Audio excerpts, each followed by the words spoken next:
उद्घाटन को बीतिलाणी 3 मास हेले कार्य सरुनी किंबा कार्यक्षम हो पारुनी चांदवाली बस स्टाण्ड।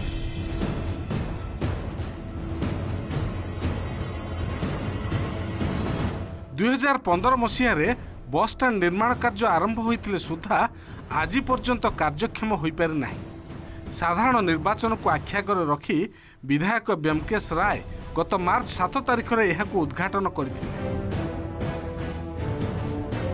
बस स्टाण्ड स्वप्न पूरण हेबो बोली अंचलवासी भाबिथिले, किंतु ए पर्यंत कार्य सरी नथिबारु बाहर रास्ता कड़े रहुछि शह शह बस। आमे आशा करिथिलु जाऊ बहुत वर्ष परे दीर्घ दशंधि पर चांदवाल गोटे नुआ बस स्टाण्ड हैला। जे बस स्टाण्ड रे बस आसीबो यात्री माने सुरखुरे तांग निरापद गंतव्य स्थल को यातायात करि परिबे, किंतु केउ कारण पई कहार वैमात्रिक मनोभाव कि राजनैतिक इच्छा शक्तिर अभाव से चांदवाली बस स्टाण्ड निर्माण सरी अल्प केते काम बाकी अच्छी युद्धकालीन भित्तिरे संपन्न करा जाई पारुनी। फल यात्रीवाही बस माने ये भीतर को प्रवेश करूना राजरास्ता रे छिड़ा ही रहउतंती। प्रथमे ब्लॉक अनुदान रे निर्माण कार्य आरंभ करा जायतिला। तापर सांसद पांठिरु मिलिथिला 45 लाख टंकार अनुदान। वर्ष वर्ष धरी अर्धनिर्मित अवस्था रे पड़िबा परे पूर्वतन राज्य सरकार मो बस स्टाण्ड योजना रे 2,56 लाख टंका अनुदान रे पूर्त विभाग अधीन रे निर्माण कार्य हैला। एभली 3 कोटी टंका सरीगला पछे बस स्टाण्ड कार्यक्षम किंतु होई पारला नाही। पुणी थरे चांदवाली एनएसी पक्षरु 15 लाख टंका व्यय अटकल रे बस स्टाण्ड रो अर्धनिर्मित 2 फाटक काम चलीछि। कोन पई ये कंप्लीट न होबा सत्ते एटा उद्घाटन करा गला। जहाँ देखो मो सामने पड़ी रही काम हो पारि नहीं। आमे कलेक्टर महोदय को दाबी करूँ एटा तुरंत हस्तक्षेप करंतु। कौन पाई काम कंप्लीट हो पारि नहीं किंतु उद्घाटन करा गला।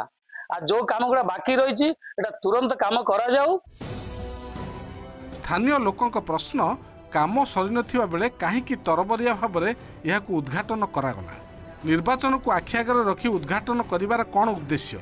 सरकारी उदासीनता ना राजनीतिक इच्छा शक्तिर अभाव जोगु सरुनी यार निर्माण कार्य। चांदवाली एक पर्यटन स्थली भितरकनिका नेशनल सेंचुरी अच्छी।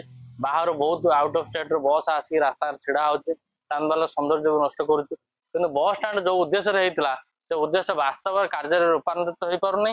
उद्घाटन होता से अधबंधरिया पड़ी रही। साधारण निर्वाचन को आखि आगे रखी एवं लोक मान भुआ बोलिया तुरंत तरबरिया भाव में उद्घाटन कले, जोटा कि पर्यटन काम कंप्लीट होनी एवं बहुत काम निम्नमान रही। सामने देखते ये जो बस एवं आसो ये लुहार कर कड़ी लगी नष्ट है। तो ये भाव में काम चल बस स्टाण्ड काम मंथर गति चली रास्ता कड़े रहुछि यात्रीवाही बस। फल ट्राफिक जाम सांगकू दुर्घटनार भय मध्य रहुछि।